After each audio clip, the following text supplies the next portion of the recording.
So if you've been in the market for a compact crossover utility and you thought, you know what, there's just way too much crossover in my utility. Well, Jeep offers you this. It's called the 2015 Patriot. The model we're driving today is the Latitude. It goes for about $28,000, but it includes lots of extras that you'll probably actually want.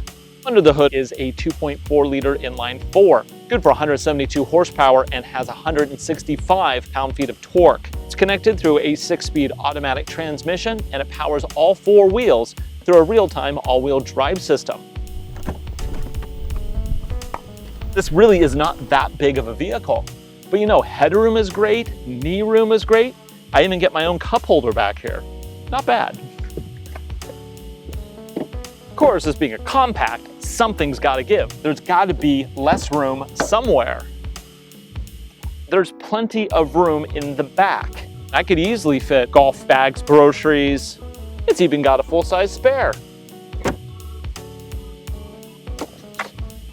If you need even more space for hauling stuff, these seats fold completely flat.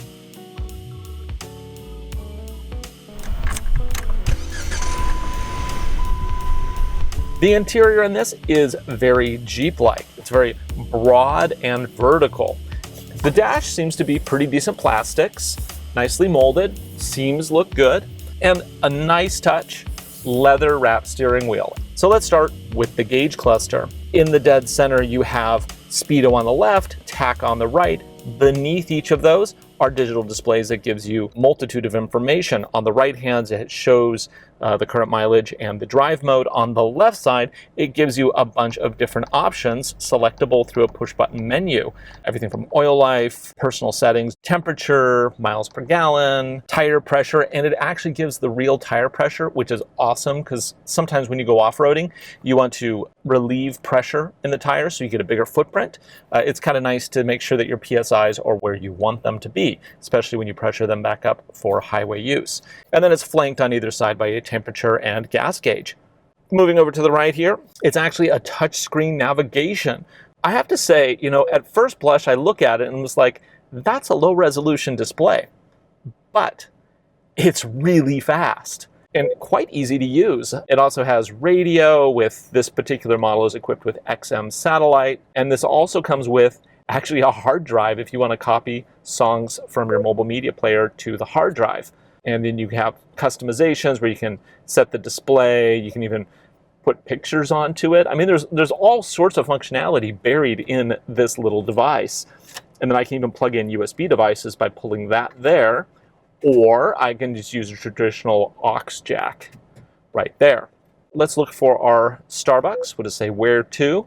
We'll spell name, S-T-A-R, very quick. Say done, little spinny thing, boom, boom.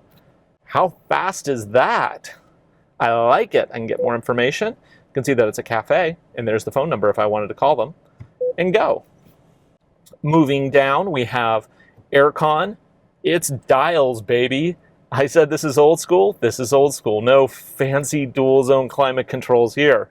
You got big knobs, super easy to use. I want hot, I want cold. I like it. Beneath that, you do have heated seats, so I got to give them for that. There is comfort. And these seats are fabric, and they're very comfortable. I have no complaints about the seats whatsoever. And if I want to do disable traction control, there's a button for that right next to the seat warmer. Now, this vehicle is also optioned with the 115-volt inverter. That means that I can plug in traditional devices. So the 6-speed automatic does include the option for manual overdrive. Pretty straightforward. Probably not going to be doing that a lot in this type of vehicle. Now, if conditions do get tricky, don't get excited. This doesn't have locking differentials and low gears, but it does have this little switch down here, which is a 4WD lock. That does not lock the differentials, but it does lock the all-wheel drive system into being 50-50 split.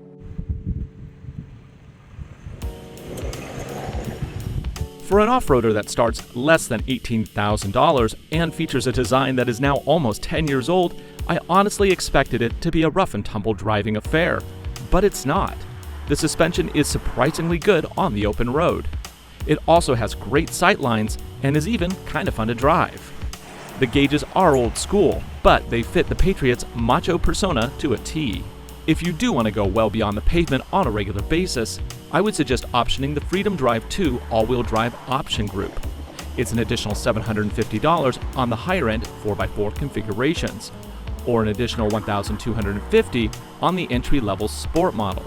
This earns the Patriot a trail-rated badge, bringing with it a true low-range gearbox, brake-lock differential, and skid plates, as well as an upsized alternator and hill descent control. That would boost the price of this Latitude edition, but it also puts the Patriot into a whole new class of off-roader.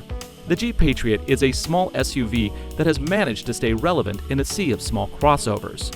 For more information about the Jeep Patriot, visit AutoNation.com today. I'm your host, Ryan Douthit. Thanks for watching.